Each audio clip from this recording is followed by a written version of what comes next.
सत श्री अकाल जी। दा खालस टीवी देखने वाले साडे सारे दर्शकों का बहुत बहुत स्वागत है। पंजाब दीयां खास खबरों के खास बुलेटिन दे विच मैं हरशरण कौर।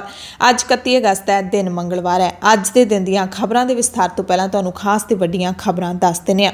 मौसम की थोड़ी जी जानकारी दईए तां दिल्ली समेत पंजाब अते हरियाणा ते चंडीगढ़ दे विच हल्का मींह पैण की संभावना है अते चंडीगढ़ दे विच तां लंघी रात हल्का मींह पिया भी है ते पंजाब दे वख-वख हिस्सिਆਂ ਦੇ ਵਿੱਚ मींह पैण की संभावना दसी गई है, पर हल्का हल्का। अज 31 अगस्त है, यानी वो दिन है जिस दिन अमरीका ने अफगानिस्तान नूं पूरी तरह दे नाल खाली कर देना है। अमरीकी फौज दे जहाज़ भर के अमरीका वल नूं अफगानिस्तान तो उड़ रहे ने, काबुल तो उड़ रहे ने। कल एयरपोर्ट के नेड़े रॉकेटां दे नाल जिहड़ा हैगा हमला किया गया, हालांकि कोई जान माल का नुकसान नहीं होया है। इस दरम्यान भी अमरीका ने अपनियां उड़ाणां नहीं रोकियां, सगों होर तेज़ी दे नाल उड़ाणां जिहड़ियां ओह वधा दित्तियां। ते अज पूरा दिन अमरीका दे कोल है जदों अमरीका ने अफगानिस्तान नूं मुकम्मल तौर ते छड्ड देना, क्योंकि तालिबान ने होर अगे उन्हां दी मौजूदगी नूं अफगानिस्तान दे विच नहीं वधाया है। इस दरम्यान तालिबान दा वड्डा लीडर मुल्ला हिबातुल्ला अखुंदजादा भी कंधार पहुंच गया ते तालिबान दे वल्लों सरकार बनाउण दीयां कोशिशां तेज़ कर दित्तियां गईयां ने। करनाल विच किसानां ते होए लाठीचार्ज दे रोस दे विच आम आदमी पार्टी वल्लों अज जिला पद्धर ते धरने लाए जाणगे ते कल किसानां ने हरियाणा दी घरौंडा दे विच वड्डी महापंचायत करके 6 सितंबर तक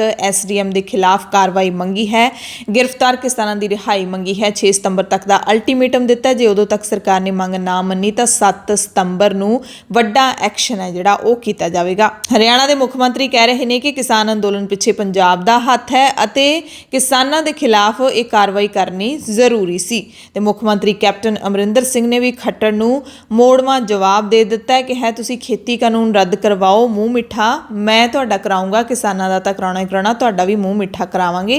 ते पंजाब दे बारे जिहड़ा खट्टर ने बयान दिता है उस दा भी तिखा जवाब दिता, विस्तार च दसांगे। संयुक्त किसान मोर्चे समेत कल्ला कल्ला किसान है जिहड़ा ओह SDM अंकुश सिन्हा दी बरखास्तगी मंग रहा है, जिस दा वीडियो वायरल होया सी, जिसने किसानां दे सिर पाड़न दे हुक्म दिते सी। इस मसले दे उत्ते होर की कुछ अपडेट है सारी बुलेटिन दे विस्तार दे विच तुहानूं दसांगे। ते इस दरम्यान अहम खबर तुहानूं ये दस दिंदे आ कि पुलिस इंस्पैक्टर जिसने लाठी चार्ज किया, जिसका वीडियो वायरल होया है, उसका अपने ही पिंड वासियों ने बाइकआउट कर दिता है।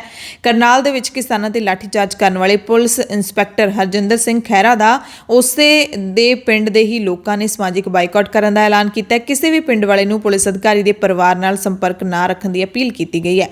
यह फैसला इस्माइलाबाद दे पिंड लुखी दे वसनीकां ने लिया। उन्होंने कहा कि इस पुलिस अधिकारी का भी हर थां ते असीं विरोध करांगे। भारतीय किसान यूनियन के लीडर राकेश बैंस ने दस्सिया कि फैसला पिंड वासियों वालों किसानां दी हमायत दे विच लिया गया, जबकि करनाल के पुलिस अधिकारियों ने कहा कि सोशल मीडिया ते कुछ किसानों के वल्लों समाजिक बाइकआउट दीयां धमकियां दे के पुलिस वालियां दे परिवारां नूं परेशान करने दी कोशिशां कीतियां जा रही ने।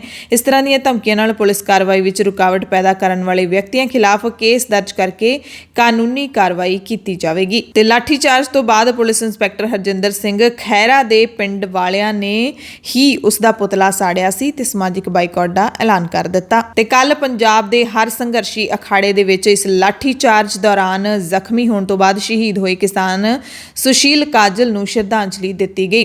किसान लीडरां ने कहा कि अंग्रेज़ां दे जुल्म वांग बीजेपी दे अत्याचार भी इतिहास दा काला पन्ना बनणगे। बीजेपी लीडरां दा पंजाब दे विच लगातार विरोध हो रहा है ते हरियाणा दे विच तां उस तों भी तिखा विरोध हो रहा है। इस दरम्यान भी सुरजीत जानी जिहड़े बीजेपी दे लीडर ने, उन्होंने मुड़ खेती कानूनां दे हक विच राग अलापिया। कहंदे किसानां नूं तिन्ने नवीं खेती कानूनां बारे सही ढंग नाल दस्सिया नहीं जा रहा ते किसान मुड़ तो ही सवाल करदे ने कि सानूं दस्सण दी लोड़ नहीं है, असीं खुद भी इन्हां कानूनां दा खरड़ा स्टडी कीता है, सानू एक एक चीज़ पता है, एक एक मद पता है कि इहदे विच की है।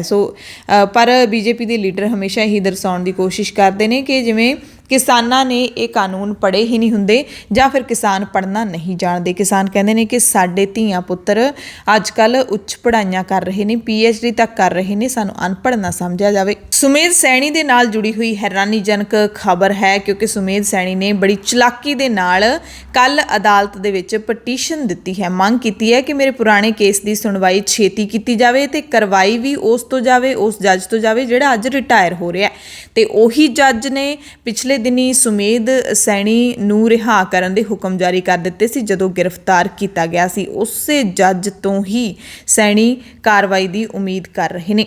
ਸੈਣੀ ਨੂੰ ਕੈਪਟਨ ਸਰਕਾਰ ਤੇ ਵਿਜੀਲੈਂਸ ਬਿਊਰੋ ਤੇ ਭਰੋਸਾ ਨਹੀਂ ਹੈ। ਕੈਪਟਨ ਸਰਕਾਰ ਤੇ ਝੂਠੇ ਕੇਸਾਂ ਵਿੱਚ ਫਸਾਉਣ ਤੇ ਪੁਰਾਣੇ ਮਾਮਲਿਆਂ ਦੀ ਪੜਤਾਲ ਵਿੱਚ ਉਲਝਾਈ ਰੱਖਣ ਦਾ ਖਦਸ਼ਾ ਸੁਮੇਧ ਸੈਣੀ ਨੇ ਅਦਾਲਤ ਵਿੱਚ ਪ੍ਰਗਟਾਇਆ। ਸੈਣੀ ਨੇ ਆਪਣੇ ਵਕੀਲ APS ਦਿਓਲ ਦੇ ਰਾਹੀਂ ਉੱਚ ਅਦਾਲਤ ਵਿੱਚ ਨਵੇਂ ਸਿਰੋਂ ਅਰਜ਼ੀ ਦਾਇਰ ਕਰਕੇ ਪੁਰਾਣੀ ਪਟੀਸ਼ਨ ਦੀ ਸੁਣਵਾਈ ਐਡਵਾਂਸ ਵਿੱਚ ਕਰਨ ਦੀ ਮੰਗ ਕਰਦਿਆਂ ਕਿਹਾ ਹੈ ਕਿ ਅੱਜ ਸੇਵਾ ਮੁਕਤ ਹੋ ਰਹੇ ਜੱਜ ਕੋਲ ਹੀ ਕੇਸ ਦੀ ਸੁਣਵਾਈ ਹੋਵੇ।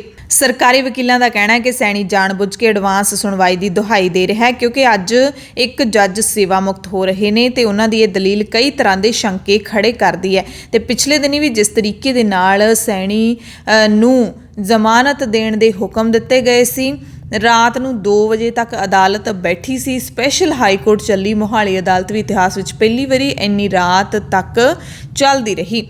ਉਸ ਤੇ ਵੀ ਕਈ ਸਵਾਲ ਉੱਠੇ ਸੀ ਤੇ ਹੁਣ ਸੈਣੀ ਉਸੇ ਜੱਜ ਕੋਲੋਂ ਕਾਰਵਾਈ ਦੇ ਰਾਗ ਅਲਾਪ ਰਹੇ ਨੇ ਤੇ ਸੈਣੀ ਦੇ ਵਕੀਲ ਦੱਸਦੇ ਨੇ ਕਿ ਐਡਵਾਂਸ ਸੁਣਵਾਈ ਤਹਿਤ ਇਸ ਕੇਸ ਦੀ ਸੁਣਵਾਈ ਹੁਣ ਅੱਜ ਹੋਵੇਗੀ ਤੇ ਸੁਮੇਧ ਸੈਣੀ ਨੂੰ ਕੱਲ ਨੂੰ ਦੁਬਾਰਾ ਜਾਂਚ ਵਿੱਚ ਸ਼ਾਮਲ ਹੋਣ ਲਈ ਵੀ ਵਿਜੀਲੈਂਸ ਬਿਊਰੋ ਨੇ ਤਲਬ ਕੀਤਾ ਹੈ ਤੇ ਵਿਸ਼ੇਸ਼ ਜਾਂਚ ਟੀਮ ਨੇ ਕੋਟਕਪੂਰਾ ਗੋਲੀकांड ਵਿੱਚ ਸੁਮੇਧ ਸੈਣੀ ਨੂੰ ਆਪਣੀ ਆਵਾਜ਼ ਦਾ ਨਮੂਨਾ ਦੇਣ ਲਈ ਦਿੱਲੀ ਸੱਦਿਆ ਹੈ। ਹਾਲਾਂਕਿ DGP ਸੁਮੇਧ ਸੈਣੀ ਨੇ ਇਹ ਖਦਸ਼ਾ ਜਤਾਇਆ ਹੈ ਕਿ ਜਦੋਂ ਮੈਂ ਆਪਣੀ ਆਵਾਜ਼ ਦਾ ਨਮੂਨਾ ਦੇਣ ਜਾਊਂਗਾ ਤਾਂ ਵਿਸ਼ੇਸ਼ ਜਾਂਚ ਟੀਮ ਮੈਨੂੰ ਗ੍ਰਿਫਤਾਰ ਕਰ ਸਕਦੀ ਹੈ। ਯਾਨੀ ਕਿ ਸੁਮੇਧ ਸੈਣੀ ਨੇ ਹੁਣ ਇੱਕ ਵੱਡਾ ਬਹਾਨਾ ਲੱਭ ਲਿਆ ਕਿ ਜਿਵੇਂ ਪਹਿਲਾਂ ਵਿਜੀਲੈਂਸ ਨੇ ਮੈਨੂੰ ਜਾਂਚ ਵਿੱਚ ਸ਼ਾਮਿਲ ਹੋਣ ਆਏ ਨੂੰ ਗ੍ਰਿਫਤਾਰ ਕਰ ਲਿਆ ਸੀ ਤੇ ਉਵੇਂ ਹੀ ਹੁਣ ਮੈਨੂੰ ਕੀਤਾ ਜਾ ਸਕਦਾ ਹੈ। ਪਟਿਆਲਾ ਦੇ ਵਿੱਚ ਕੈਪਟਨ ਦੀ ਰਿਹਾਇਸ਼ ਘੇਰਨ ਗਏ ਅਧਿਆਪਕਾਂ ਤੇ ਲਾਠੀ ਚਾਰਜ ਕੀਤਾ ਗਿਆ। 10 ਮੈਰੀਟੋਰੀਅਸ ਸਕੂਲਾਂ ਦੇ ਅਧਿਆਪਕਾਂ ਨੂੰ ਸਿੱਖਿਆ ਵਿਭਾਗ ਵਿੱਚ ਮਰਜ ਕਰਕੇ ਰੈਗੂਲਰ ਕਰਨ ਦੀ ਮੰਗ ਸੰਬੰਧੀ ਇਹ ਧਰਨਾ ਲਾ ਰਹੇ ਸੀ। ਪੁਲਿਸ ਖਿਲਾਫ ਮਹਿਲਾ ਅਧਿਆਪਕਾਵਾਂ ਨਾਲ ਖਿੱਚਤੂ ਕਰਨ ਦੇ ਦੋਸ਼ ਲਾਏ ਨੇ ਤੇ ਪੁਲਿਸ ਨੇ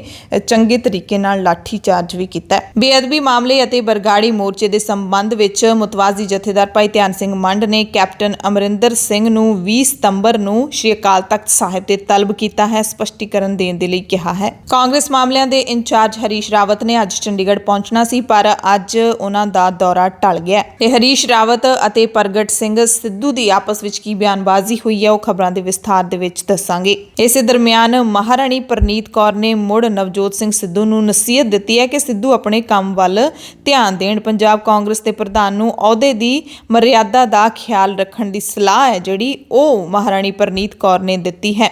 ਪ੍ਰਨੀਤ ਕੌਰ ਨੇ ਕਿਹਾ ਕਿ ਨਵਜੋਤ ਸਿੰਘ ਸਿੱਧੂ ਨੂੰ ਹਾਸੋਹੀਣੀਆਂ ਗੱਲਾਂ ਨੂੰ ਛੱਡ ਕੇ ਪਾਰਟੀ ਵੱਲ ਧਿਆਨ ਦੇਣਾ ਚਾਹੀਦਾ ਹੈ। ਕੱਲ ਸੁਖਬੀਰ ਬਾਦਲ ਨੂੰ ਕਿਸਾਨਾਂ ਦੇ ਤਿੱਖੇ ਵਿਰੋਧ ਕਾਰਨ ਆਪਣੀ ਮਾਛੀਵਾੜਾ ਰੈਲੀ ਰੱਦ ਕਰਨੀ ਪਈ। ਕਿਸਾਨਾਂ ਤੇ ਅਕਾਲੀ ਦਲ ਦੇ ਵਰਕਰਾਂ ਦੇ ਵਿਚਾਲੇ ਝੜਪ ਵੀ ਹੋਈ। ਇਸ ਦਰਮਿਆਨ 4 ਗੱਡੀਆਂ ਵੀ ਨੁਕਸਾਨੀਆਂ ਗਈਆਂ ਤੇ ਇਸ ਇਲਾਕੇ ਵਿੱਚ 5 ਥਾਵਾਂ ਤੇ ਸੁਖਬੀਰ ਬਾਦਲ ਦੀ ਰੈਲੀ ਸੀ। ਬਾਕੀ ਥਾਵਾਂ ਤੇ ਪਹੁੰਚੇ ਹੋਏ ਸੁਖਬੀਰ ਬਾਦਲ ਨੇ ਦਾਅਵਾ ਕੀਤਾ ਕਿ ਸਰਕਾਰ ਬਣ ਤੇ ਅਸੀਂ ਮਹੀਨੇ ਦੇ ਅੰਦਰ ਸਾਰੇ ਗੈਂਗਸਟਰ ਖਤਮ ਕਰ ਦਿਆਂਗੇ। ਪਰ ਇੱਥੇ ਸਵਾਲ ਤਾਂ ਇਹ ਵੀ ਉੱਠਦਾ ਹੈ ਕਿ ਗੈਂਗਸਟਰਾਂ ਨੂੰ ਬਣਾਉਣ ਵਾਲੇ ਜਿਹੜੇ ਲੁਕੇ ਬੈਠੇ ਲੋਕ ਨੇ ਉਹਨਾਂ ਨੂੰ ਕੌਣ ਖਤਮ ਕਰੇਗਾ? ਉਹਨਾਂ ਦਾ ਪਰਦਾਫਾਸ਼ ਕੌਣ ਕਰੇਗਾ ਜਿਹੜੇ ਪੰਜਾਬ ਦੀ ਜਵਾਨੀ ਦਾ ਘਾਣ ਕਰ ਰਹੇ ਨੇ? ਚੰਡੀਗੜ੍ਹ ਵਾਸੀਆਂ ਦੇ ਲਈ ਜ਼ਰੂਰੀ ਖਬਰ ਹੈ ਕਿਉਂਕਿ ਇੱਥੇ ਪ੍ਰਸ਼ਾਸਨ ਨੇ ਸਖਤੀ ਭਰਿਆ ਇੱਕ ਐਲਾਨ ਕਰ ਦਿੱਤਾ ਹੈ।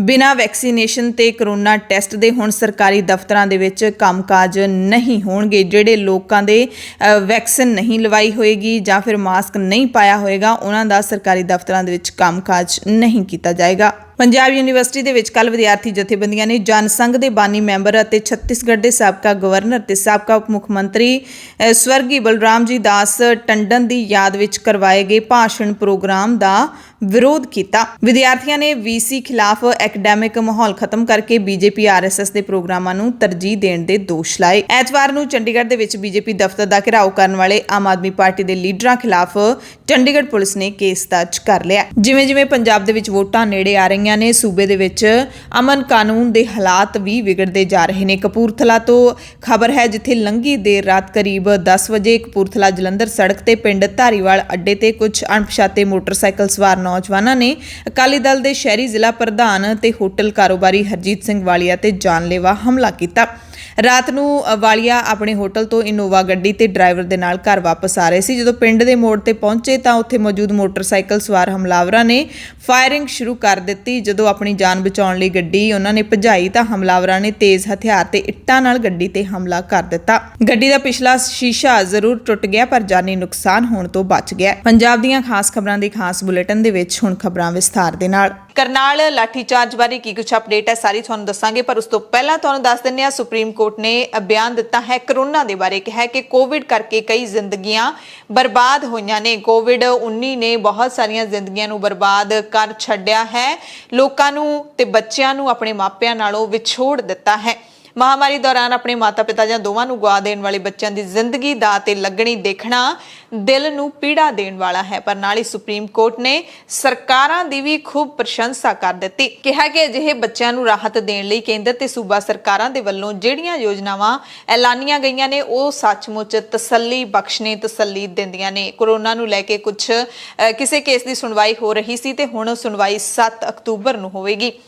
अगली खबर भी करोना दे नाल जुड़ी हुई है। हुण मुड़ तो लोकां दे मनां दे विच खौफ है जिहड़ा ओह भरना शुरू कर दिता गया है। रोजाना इहो जिहियां खबरां आउंदियां ने करोना आउण वाला है। पिछले दिनी भारत सरकार ने कहा सी कि सितंबर अक्तूबर दे विच करोना अपनी जिहड़ी सिखरली लहर ते होवेगा। करोना की जिहड़ी तीसरी लहर है उसका सिखर होवेगा। हुण करोना महामारी की गणित आधारित मॉडलिंग दे विच शामिल विग्यानी ने दावा किया कि जेकर करोना के मौजूदा रूप तो वध घातक कोई किस्म सितंबर दे विच आउंदी है तो अक्तूबर तो नवंबर दरमियान भारत विच कोविड-19 की तीसरी लहर की सिखर वेखण नूं मिल सकती है। तीजी लहर के आखिरी सिखर ते रहण मौके मुल्क दे विच रोजाना 1 लाख केस जिहड़े ओह रिपोर्ट हो सकते हैं। मई दे विच दूसरी लहर की सिखर मौके रोजाना 4 लाख के करीब केस रिपोर्ट हुंदे सी, यानी कि दूसरी तो तीसरी लहर है जिहड़ी ओह घट खतरनाक होएगी। करनाल दे विच प्रदर्शनकारी किसानां ते होए लाठी चार्ज दे नाल जुड़ियां खबरां हुण तुहानूं दसदे हां। किसानां ते भराइयां डांगां दे लई हरियाणा पुलिस दा बचाव करदिआं हरियाणा दे मुख मंत्री मनोहर लाल खट्टर ने कह दिता कि सख्ती जरूरी सी। हालांकि मुख्यमंत्री ने मन्निया कि किसानां दे सिर पाटण वाली जिहड़ी टिप्पणी सी ओह अधिकारी ने कीती, IAS अधिकारी ने कीती, ओहदे लई शब्दां दी चोण सही नहीं सी, पर कार्रवाई बिल्कुल सही सी। जो किसानां ते होया ओह बिल्कुल ठीक होया। एक साफ-साफ कहा हरियाणा दे मुख्यमंत्री ने। उन्होंने ये नहीं कहा कि सिर पाट देने गलत सी, पर उन्होंने इन्ना जरूर कहा कि सिर पाट देण वाली टिप्पणी जरूर गलत सी। ओहदे जिहड़े शब्द ने ओह गलत चुने गए, कोई होर चुन लैणे चाहीदे सी।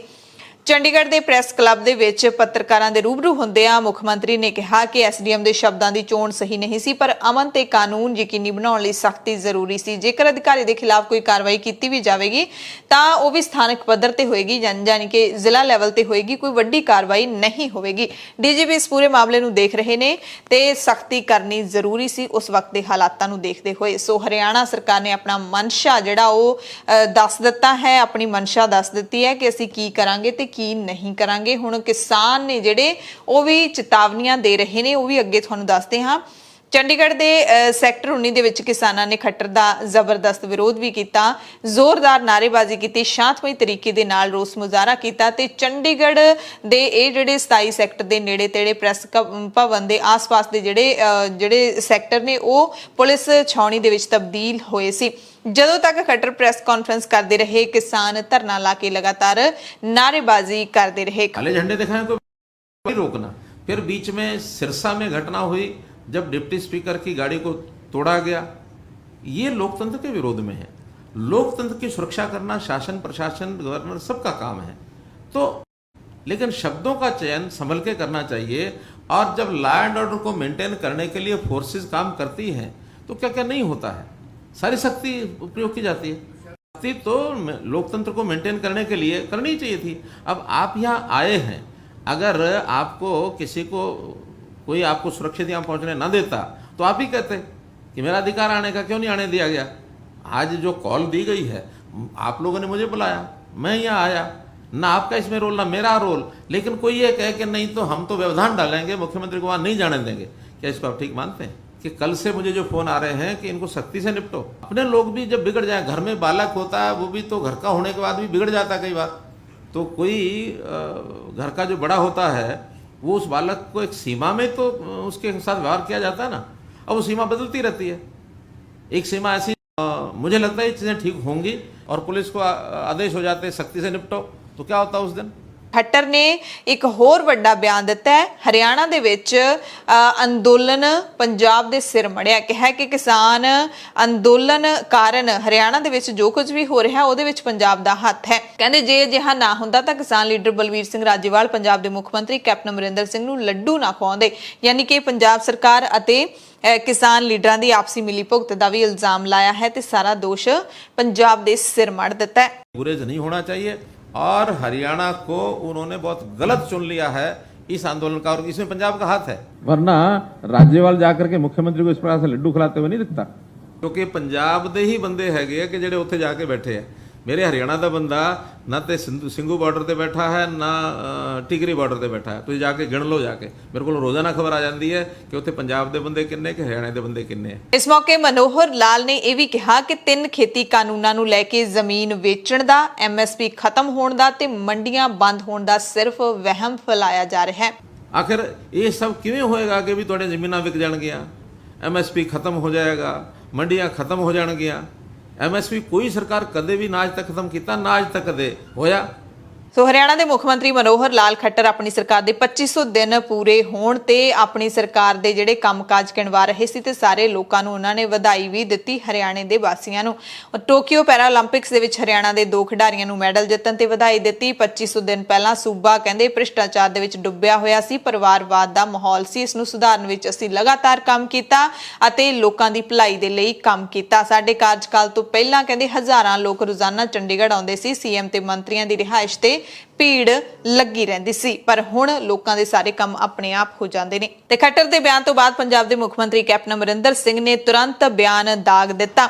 ਕੈਪਟਨ ਅਮਰਿੰਦਰ ਸਿੰਘ ਨੇ ਕਿਸਾਨਾਂ ਦੇ ਅੰਦੋਲਨ ਦੀ ਜ਼ਿੰਮੇਵਾਰੀ ਪੰਜਾਬ ਦੇ ਸਿਰ ਸੁੱਟ ਕੇ ਸ਼ਾਂਤਮਈ ਰੋਸ ਪ੍ਰਗਟਾ ਰਹੇ ਕਿਸਾਨਾਂ ਉੱਤੇ ਕੀਤੇ ਗਏ ਅਪਰਾਧਿਕ ਹਮਲੇ ਦਾ ਖੱਟਰ ਦੇ ਵੱਲੋਂ ਪੱਖ ਪੂਰਨ ਦੀ ਕਰੜੀ ਨਿਖੇਧੀ ਕੀਤੀ ਹੈ। ਕੈਪਟਨ ਨੇ ਖੱਟਰ ਦੀਆਂ ਟਿੱਪਣੀਆਂ ਬਾਰੇ ਕਿਹਾ ਕਿ ਹਰਿਆਣਾ ਸਰਕਾਰ ਦੇ ਕਿਸਾਨ ਵਿਰੋਧੀ ਏਜੰਡੇ ਦਾ ਪਰਦਾਫਾਸ਼ ਹੋਇਆ ਹੈ। ਕਿਸਾਨਾਂ ਦੇ ਰੋਸ ਤੇ ਬੇਚੈਨੀ ਦੇ ਲਈ ਪੰਜਾਬ ਨਹੀਂ BJP ਜ਼ਿੰਮੇਵਾਰ ਹੈ, ਇਹ ਕਿਹਾ ਕੈਪਟਨ ਨੇ। ਕਹਿੰਦੇ ਸ਼ਾਂਤਮਈ ਕਿਸਾਨਾਂ ਉੱਤੇ ਹਮਲਾ ਬੋਲਣ ਦੀ ਘਟਨਾ ਬਾਰੇ ਮੁੱਖ ਮੰਤਰੀ ਖੱਟਰ ਦੀਆਂ ਟਿੱਪਣੀਆਂ ਨੇ ਹਰਿਆਣਾ ਸਰਕਾਰ ਦੇ ਕਿਸਾਨ ਵਿਰੋਧੀ ਏਜੰਡੇ ਦਾ ਪਰਦਾਫਾਸ਼ ਕੀਤਾ।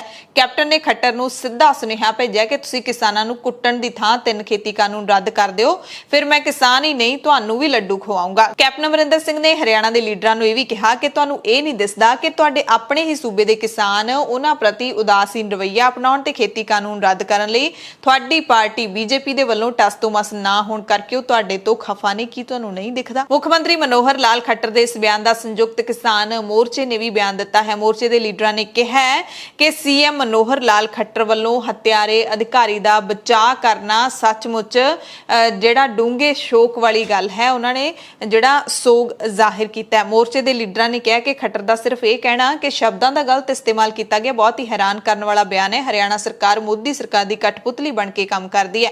ਮੋਰਚੇ ਦੇ ਲੀਡਰਾਂ ਨੇ ਕਿਹਾ ਕਿ ਸਤਪਾਲ ਮਲਿਕ ਵਰਗੇ BJP ਦੇ ਹੀ ਮੇਘਾਲਿਆ ਦੇ ਰਾਜਪਾਲ ਨੇ ਉਹ ਦੋਸ਼ੀ ਅਧਿਕਾਰੀ ਨੂੰ ਸਸਪੈਂਡ ਕਰਨ ਦੀ ਗੱਲ ਕਰ ਰਹੇ ਨੇ, ਪਰ ਤੁਸੀਂ ਕਿਸ ਤਰ੍ਹਾਂ ਦੀਆਂ ਗੱਲਾਂ ਕਰਦੇ ਹੋ। ਕਿਸਾਨ ਲੀਡਰ ਮਨਜੀਤ ਸਿੰਘ ਰਾਏ ਨੇ ਕੈਪਟਨ ਦੇ ਮੂੰਹ ਮਿੱਠਾ ਕਰਵਾਉਣ ਵਾਲੀ ਗੱਲ ਤੇ ਬੋਲਦਿਆਂ ਕਿਹਾ ਕਿ ਜਦੋਂ ਕੈਪਟਨ ਨੇ ਕਿਸਾਨਾਂ ਦੀ ਗੱਲ ਮੰਨੀ ਉਸ ਸਮੇਂ ਮਾਹੌਲ ਖੁਸ਼ਨੁਮਾ ਸੀ। ਸਾਡੇ ਲਈ ਚਾਹ ਪਾਣੀ ਦੇ ਨਾਲ ਵੇਸਣ ਮੰਗਵਾਇਆ ਗਿਆ ਸੀ, ਅਸੀਂ ਉਸ ਵੇਸਣ ਦੇ ਨਾਲ ਹੀ ਕੈਪਟਨ ਦਾ ਮੂੰਹ ਮਿੱਠਾ ਕਰਵਾ ਦਿੱਤਾ। ਉਹਦੇ ਵਿੱਚ ਕੀ ਗੁਨਾਹ ਹੈ? ਜੇ ਮੋਦੀ ਸਾਡੀ ਗੱਲ ਮੰਨ ਲੈਂਦੇ ਅਸੀਂ ਉਹਨਾਂ ਦਾ ਵੀ ਮੂੰਹ ਮਿੱਠਾ ਕਰਵਾਉਂਦੇ, ਪਰ ਇਹਨਾਂ ਨੇ ਤਾਂ ਸਾਡੇ 600 ਕਿਸਾਨ ਸ਼ਹੀਦ ਕਰਵਾ ਦਿੱਤੇ ਨੇ। ਸੋ ਕਿਸਾਨਾਂ ਦੇ ਦਿਲ ਤੇ ਹੁਣ ਲਕੀਰ ਬਣ ਗਈ ਹੈ। ਜੇ ਖੇਤੀ ਕਾਨੂੰਨ ਰੱਦ ਵੀ ਕਰ ਦੇਣ ਤਾਂ ਵੀ ਇਹਨਾਂ ਦਾ ਮੂੰਹ ਮਿੱਠਾ ਕਰਾਉਣ ਨੂੰ ਸਾਡਾ ਜੀ ਨਹੀਂ ਕਰਦਾ। ਤੇ ਉਹਨਾਂ ਨੇ ਕਿਹਾ ਕਿ ਖੱਟਰ ਨੂੰ ਸ਼ਰਮ ਆਉਣੀ ਚਾਹੀਦੀ ਹੈ, ਕਿੰਨੀ ਬੇਰਹਿਮੀ ਦੇ ਨਾਲ ਕਿਸਾਨਾਂ ਤੇ ਲਾਠੀ ਚਾਰਜ ਕੀਤਾ ਤੇ ਬਿਆਨ ਕਿਹੋ ਜਿਹੇ ਦੇ ਰਹੇ ਨੇ। ਕਿਸਾਨ ਲੀਡਰ ਹਰਿੰਦਰ ਸਿੰਘ ਲੱਖੋਵਾਲ ਨੇ ਕਿਹਾ ਕਿ ਜੇ ਸਾਡੀ ਪੰਜਾਬ ਸਰਕਾਰ ਦੇ ਨਾਲ ਮਿਲੀ ਭੁਗਤ ਹੁੰਦੀ ਤਾਂ ਅਸੀਂ ਸੜਕਾਂ ਤੇ ਰੇਲਾਂ ਜਾਮ ਨਾ ਕਰਦੇ। ਕਰਨਾਲ ਲਾਠੀਚਾਰਜ ਨੂੰ ਲੈ ਕੇ ਕਿਸਾਨਾਂ ਨੇ ਕਢੌਂਦਾ ਦੇ ਵਿੱਚ ਹਰਿਆਣਾ ਦੇ ਕਢੌਂਦਾ ਵਿੱਚ ਮਹਾਪੰਚਾਇਤ ਕਰਕੇ 3 ਅਹਿਮ ਫੈਸਲੇ ਲਏ ਨੇ। ਇਸ ਮਹਾਪੰਚਾਇਤ ਨੂੰ ਹਰਿਆਣਾ ਦੇ ਕਿਸਾਨ ਲੀਡਰ ਗੁਰਨਾਮ ਸਿੰਘ ਚੜੂਨੀ ਨੇ ਸੰਬੋਧਨ ਕੀਤਾ। 6 ਸਤੰਬਰ ਦੇ ਲਈ ਅਲਟੀਮੇਟਮ ਦਿੰਦਿਆਂ ਸਰਕਾਰ ਨੂੰ 3 ਮੰਗਾਂ ਜਿਹੜੀਆਂ ਨੇ ਉਹ ਭੇਜੀਆਂ ਗਈਆਂ ਨੇ। ਕਿਸਾਨਾਂ ਨੇ ਕਿਹਾ ਕਿ ਕਰਨਾਲ ਦੇ ਐਸਡੀਐਮ ਆਯੁਸ਼ ਸਿਨਹਾ ਨੂੰ ਬਰਖਾਸਤ ਕਰਕੇ ਫੌਰੀ ਕੇਸ ਦਰਜ ਕੀਤਾ ਜਾਵੇ। ਮ੍ਰਿਤਕ ਕਿਸਾਨ ਦੇ ਪਰਿਵਾਰ ਨੂੰ 25 ਲੱਖ ਦਾ ਮੁਆਵਜ਼ਾ ਤੇ ਪਰਿਵਾਰ ਦੇ ਇੱਕ ਜੀ ਨੂੰ ਸਰਕਾਰੀ ਨੌਕਰੀ ਦੇਣ ਤੋਂ ਇਲਾਵਾ ਲਾਠੀਚਾਰਜ ਦੌਰਾਨ ਜ਼ਖਮੀ ਹੋਏ ਕਿਸਾਨਾਂ ਨੂੰ 2-2 ਲੱਖ ਰੁਪਏ ਦਾ ਮੁਆਵਜ਼ਾ ਦਿੱਤਾ ਜਾਵੇ। ਵਿਰੋਧ ਕਰਨ ਵਾਲੇ 100 ਕਿਸਾਨਾਂ ਤੇ ਮਾਮਲੇ ਦਰਜ ਕੀਤੇ ਗਏ ਨੇ, ਉਹ ਵਾਪਸ ਲਏ ਜਾਣ। ਇਸ ਦੇ ਨਾਲ ਹੀ ਚੜੂਨੀ ਨੇ ਕਿਸਾਨਾਂ ਨੂੰ 5 ਸਤੰਬਰ ਨੂੰ ਯੂਪੀ 'ਚ ਹੋਣ ਵਾਲੀ ਮਹਾਪੰਚਾਇਤ ਵਿੱਚ ਪਹੁੰਚਣ ਦੀ ਅਪੀਲ ਵੀ ਕੀਤੀ ਹੈ। ਕਿਸਾਨ ਲੀਡਰ ਨੇ ਚੜੂਨੀ ਨੇ ਚੇਤਾਵਨੀ ਦਿੱਤੀ ਹੈ ਕਿ ਜੇ 6 ਸਤੰਬਰ ਤੱਕ ਇਹ ਤਿੰਨੇ ਮੰਗਾਂ ਨਾ ਮੰਨੀਆਂ ਗਈਆਂ ਤਾਂ 7 ਸਤੰਬਰ ਨੂੰ ਕਰਨਾਲ ਦੇ ਵਿੱਚ ਮਿੰਨੀ ਸਕੱਤਰੇਤ ਦਾ ਘਿਰਾਓ ਕਰਾਂਗੇ। ਮੋਰਚੇ ਨੇ 25 ਸਤੰਬਰ ਦੇ ਭਾਰਤ ਬੰਦ ਨੂੰ ਸਫਲ ਬਣਾਉਣ ਦੀ ਵੀ ਅਪੀਲ ਕੀਤੀ ਹੈ ਤੇ ਦਿੱਲੀ ਦੇ ਵਿੱਚ ਸੰਵਿਧਾਨ ਬਚਾਓ ਦੇਸ਼ ਬਚਾਓ ਅਭਿਆਨ ਦਾ ਇੱਕ ਰਾਸ਼ਟਰੀ ਸੰਮੇਲਨ ਕਿਸਾਨ ਅੰਦੋਲਨ ਤੇ 25 ਸਤੰਬਰ ਦੇ ਭਾਰਤ ਬੰਦ ਦੇ ਸੱਦੇ ਨੂੰ ਸਮਰਥਨ ਦੇਣ ਦੇ ਲਈ ਬੁਲਾਇਆ ਗਿਆ ਹੈ ਦਿੱਲੀ ਦੇ ਵਿੱਚ 31 ਅਗਸਤ ਨੂੰ। उसमें जो दोषी अधिकारी हैं, चाहे उसमें एसडीएम है, चाहे उसमें पुलिस अधिकारी हैं, उन सब के ऊपर मुकदमा दर्ज कर दिया जाए। 6 तारीख तक हम सरकार का इंतजार करेंगे और वरना 7 तारीख को फिर हम एक बड़ी पंचायत करनाल की अनाज मंडी में बुला के और यहाँ का जो प्रशासन है, सेक्रेटरीट है, उसका घेराव अनिश्चित काल के लिए कर देंगे।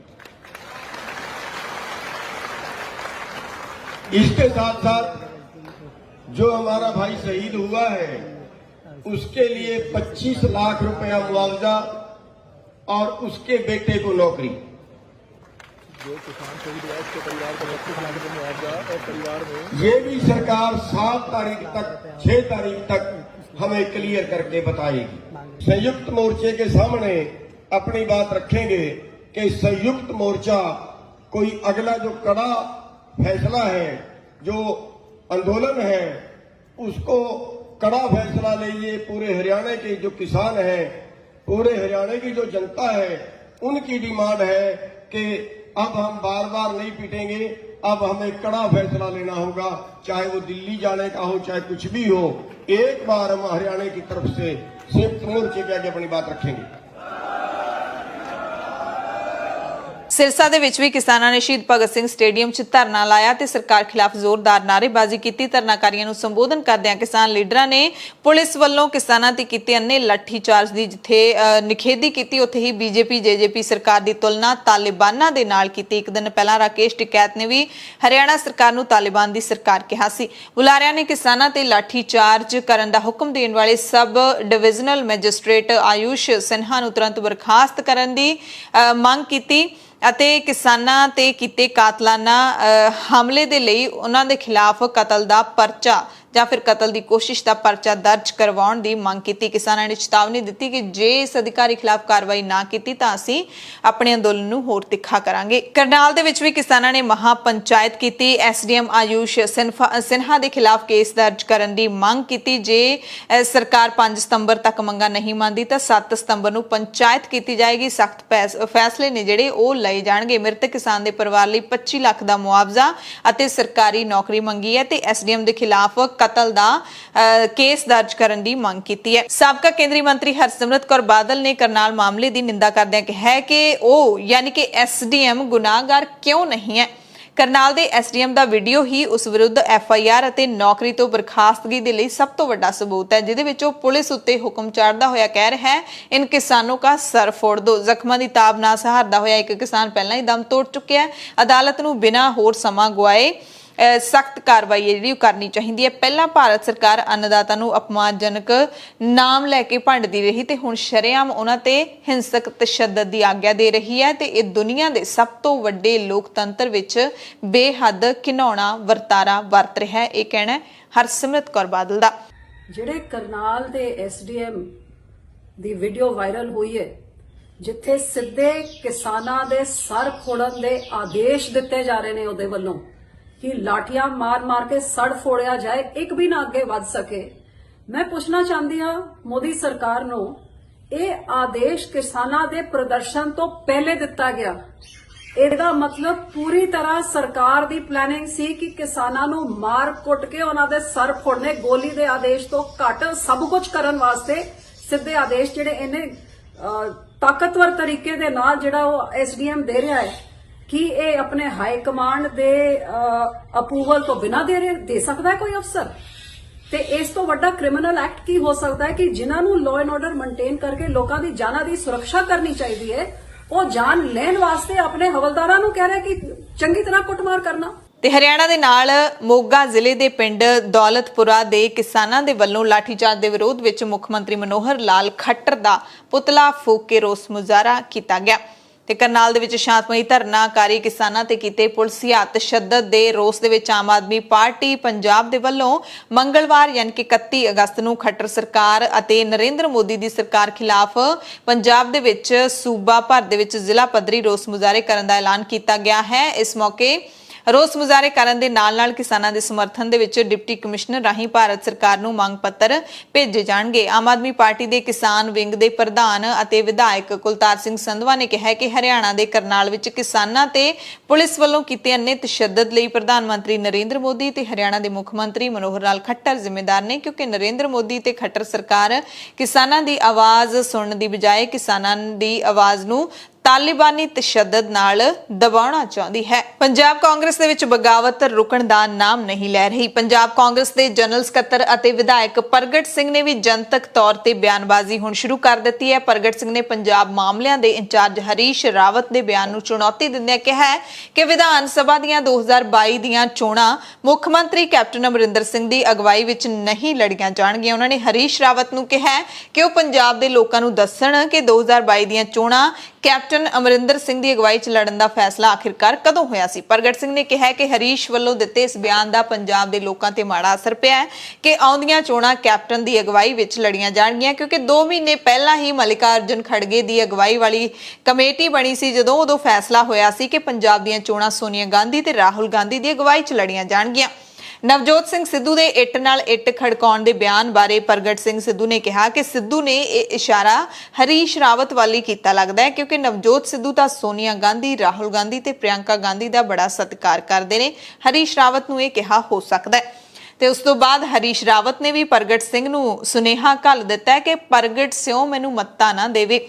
ਹਰੀਸ਼ ਰਾਵਤ ਨੇ ਪ੍ਰਗਟ ਸਿੰਘ ਵੱਲੋਂ ਦਿੱਤੇ ਬਿਆਨ ਨੂੰ ਗੰਭੀਰਤਾ ਨਾਲ ਲੈਂਦਿਆਂ ਕਿਹਾ ਕਿ ਮੈਨੂੰ ਪਤਾ ਹੈ ਕਿਸ ਸਮੇਂ ਕਿੱਥੇ ਤੇ ਕੀ ਬੋਲਣਾ ਹੈ। ਪ੍ਰਗਟ ਸਿੰਘ ਨੂੰ ਮੈਨੂੰ ਮੱਤਾਂ ਦੇਣ ਦੀ ਲੋੜ ਨਹੀਂ ਹੈ। ਉਹਨਾਂ ਕਿਹਾ ਕਿ ਪਾਰਟੀ ਕੋਲ ਸੋਨੀਆ ਤੇ ਰਾਹੁਲ ਗਾਂਧੀ ਵਰਗੇ ਕਈ ਕੌਮੀ ਚਿਹਰੇ ਨੇ। ਪੰਜਾਬ ਪੱਧਰ ਤੇ ਵੀ ਪਾਰਟੀ ਕੋਲ ਕੈਪਟਨ ਅਮਰਿੰਦਰ ਸਿੰਘ, ਨਵਜੋਤ ਸਿੰਘ ਸਿੱਧੂ ਤੇ ਇੱਥੋਂ ਤੱਕ ਕਿ ਪ੍ਰਗਟ ਸਿੰਘ ਵਰਗੇ ਕਈ ਚਿਹਰੇ ਨੇ। ਇਸ ਕਰਕੇ ਕਿਸੇ ਨੂੰ ਵੀ ਬੇਸਬਰੀ ਦਿਖਾਉਣ ਦੀ ਲੋੜ ਨਹੀਂ ਹੈ।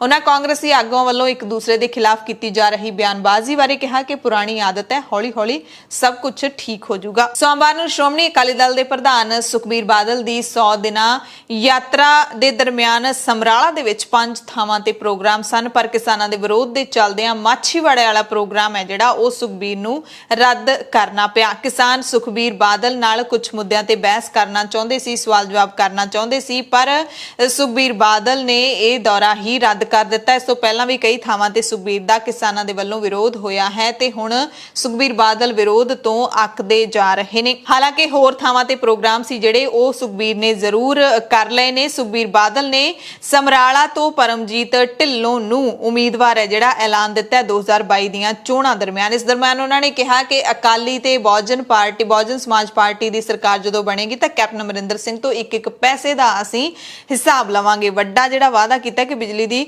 ਘਾਟ ਨੂੰ ਪੂਰਾ ਕਰਨ ਲਈ 10,000 ਮੈਗਾਵਾਟ ਦਾ ਸੋਲਰ ਪਲਾਂਟ ਲਾਇਆ ਜਾਵੇਗਾ। ਪੁਲਿਸ ਦੇ ਨਾਲ ਜੁੜੀ ਖਬਰ ਹੈ, ਖਾਸ ਕਰਕੇ ਮਹਿਲਾ ਪੁਲਿਸ ਮੁਲਾਜ਼ਮਾਂ ਦੇ ਨਾਲ। ਪੰਜਾਬ ਪੁਲਿਸ ਦੇ ਵਿੱਚ ਤੈਨਾਤ ਲੇਡੀ ਪੁਲਿਸ ਨੂੰ ਹੁਣ ਸੜਕਾਂ ਉੱਤੇ ਜ਼ੁਲਫਾਂ ਸੰਭਾਲ ਕੇ ਰੱਖਣ ਤੇ ਵਰਦੀ ਸਲੀਕੇ ਨਾਲ ਪਾਉਣ ਦੀਆਂ ਹਦਾਇਤਾਂ ਜਾਰੀ ਕੀਤੀਆਂ ਗਈਆਂ ਨੇ। ਲੇਡੀ ਪੁਲਿਸ ਨੂੰ ਕਿਹਾ ਗਿਆ ਹੈ ਕਿ ਉਹ ਡਿਊਟੀ ਵੇਲੇ ਦੂਸਰਿਆਂ ਦੇ ਲਈ ਅਨੁਸ਼ਾਸਨ ਦੇ ਵਿੱਚ ਰਹਿ ਕੇ ਉਦਾਹਰਨ ਬਣਨ। ਹੁਸ਼ਿਆਰਪੁਰ ਦੀ ਐਸਐਸਪੀ ਦੇ ਵੱਲੋਂ 28 ਅਗਸਤ ਨੂੰ ਇੱਕ ਚਿੱਠੀ ਜਾਰੀ ਕਰਕੇ ਮਹਿਲਾ ਪੁਲਿਸ ਕਰਮਚਾਰੀਆਂ ਦੇ ਹੇਅਰ ਸਟਾਈਲ ਤੇ ਰੋਕ ਲਾ ਦਿੱਤੀ ਗਈ ਹੈ। ਚਿੱਠੀ ਵਿੱਚ ਕਿਹਾ ਗਿਆ ਕਿ ਜੇਕਰ ਨਿਯਮਾਂ ਦੀ ਉਲੰਘਣਾ ਕੀਤੀ ਗਈ ਤਾਂ ਕਾਰਵਾਈ ਹੋਏਗੀ।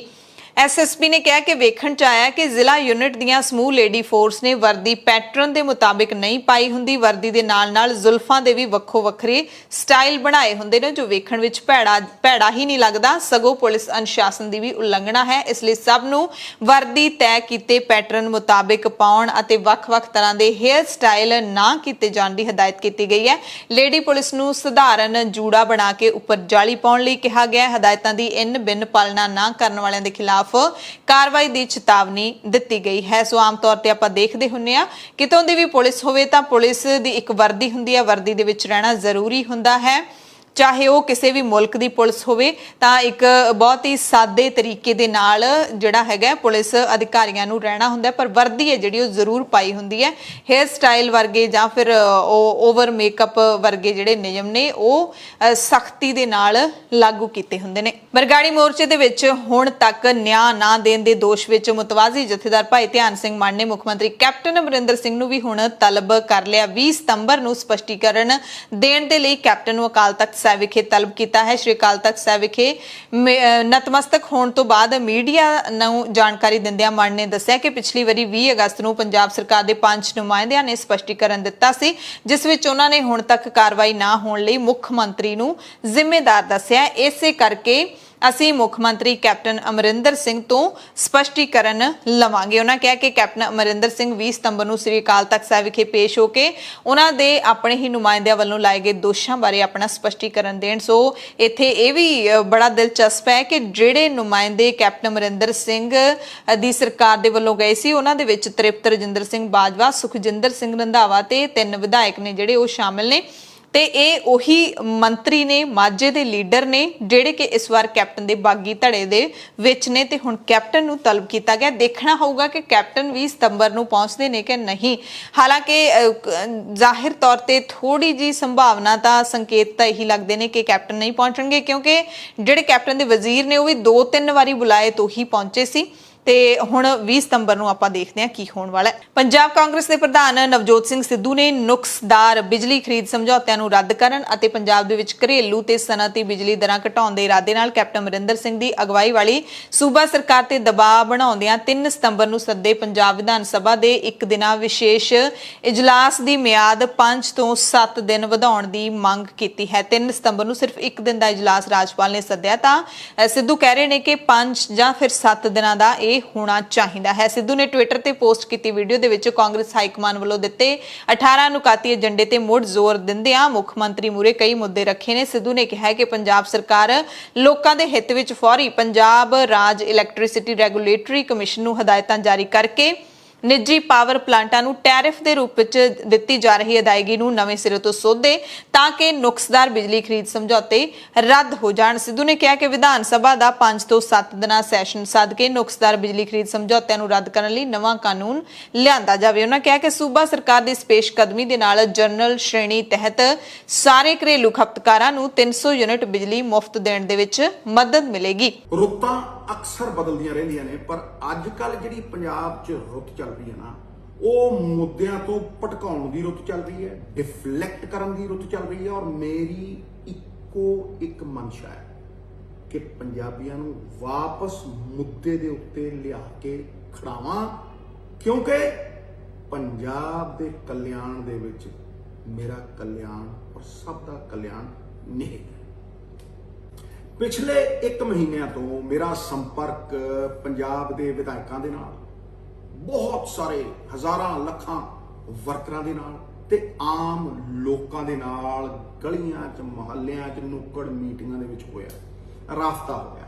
ਉਹ ਸੰਪਰਕ ਸਾਧ ਕੇ ਇੱਕ ਗੱਲ ਦਾ ਮੈਨੂੰ ਅਹਿਸਾਸ ਹੋਇਆ ਕਿ ਚਾਹੇ ਹਾਈਕਮਾਂਡ ਦਾ 18 ਪੁਆਇੰਟ ਏਜੰਡਾ ਹੋਵੇ, ਚਾਹੇ ਸਾਡਾ ਟੌਪ ਪ੍ਰਾਇੋਰਟੀ ਪਹਿਲ ਦੇ ਆਧਾਰ ਤੇ ਜਿਹੜਾ ਅਸੀਂ ਮੁੱਦਾ ਨਿਰਧਾਰਿਤ ਕੀਤਾ ਸੀਗਾ ਕੋਆਰਡੀਨੇਸ਼ਨ ਕਮੇਟੀ ਦੇ ਵਿੱਚ ਵੀ 5 ਮੁੱਦਿਆਂ ਵਾਲਾ, ਜਿਹੜੀ ਚੀਫ ਮਿਨਿਸਟਰ ਪੰਜਾਬ ਦੇ ਨਾਲ ਹੋਈ ਸੀ, ਚਾਹੇ ਉਹ ਕੋਆਰਡੀਨੇਸ਼ਨ ਕਮੇਟੀ ਦਾ ਮੁੱਦਾ ਹੋਵੇ, ਉਹ ਬਿਜਲੀ ਦਾ ਮੁੱਦਾ ਹੈ, ਫਾਲਟੀ ਪੀਪੀਏਸ ਦਾ ਮੁੱਦਾ ਹੈ, ਔਰ ਅੱਜ ਲੋਕ ਆਵਾਜ਼ ਹੈ, ਧਰਤੀ ਪਾੜ ਕੇ ਆਉਂਦੀ ਹੈ ਕਿ ਇਹ ਮੁੱਦਾ ਲੋਕ ਹਿੱਤ ਦੇ ਵਿੱਚ ਸਭ ਤੋਂ ਪਹਿਲ ਦੇ ਆਧਾਰ ਦੇ ਉੱਤੇ ਸੋਲਵ ਕੀਤਾ ਜਾਵੇ। ਇਸ ਸਮੱਸਿਆ ਦਾ ਪਹਿਲਾ ਸਿੱਧਾ ਤੇ ਸਿੰਪਲ ਹੱਲ ਹੈ ਕਿ ਪੰਜਾਬ ਸਰਕਾਰ ਲੋਕ ਹਿੱਤ ਦੇ ਵਿੱਚ, ਪਬਲਿਕ ਇੰਟਰਸਟ ਦੇ ਵਿੱਚ ਇੱਕ ਬਿਜਲੀ ਕਾਨੂੰਨ 2003 ਦੇ ਅਧੀਨ ਨਿਰਦੇਸ਼ ਜਾਰੀ ਕਰੇ,